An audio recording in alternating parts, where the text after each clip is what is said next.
Okay guys, আসসালামু আলাইকুম। আপনারা সবাই জানেন যে আমি ফোর্সেসে কাজ করি গত 1 বছর ধরে। তো আমি গত 1 বছরে ফোর্সেস থেকে টোটাল 18 লক্ষ টাকা ইনকাম করছি। তো আমার লাইফে যা যা আছে সবকিছু আমার নিজের টাকায়।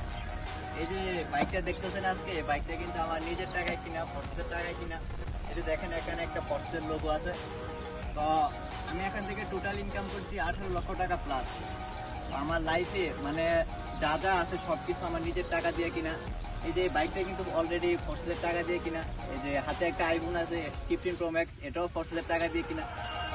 দেখেন ফোর্সেস থেকে ইনকাম করা কিন্তু একদম ইজি একটা ব্যাপার, যদি আপনার মধ্যে সেরকম কনফিডেন্স থাকে। আমি যখন এখানে ফার্স্ট অফ অল জয়েন করছি আমার মধ্যে ওভার কনফিডেন্স ছিল, এই জন্য আমি এখান থেকে পারছি। তাছাড়া দেখেন আমি ফোর্সেস থেকে কিন্তু অলরেডি 2টা বাইক কিনছি।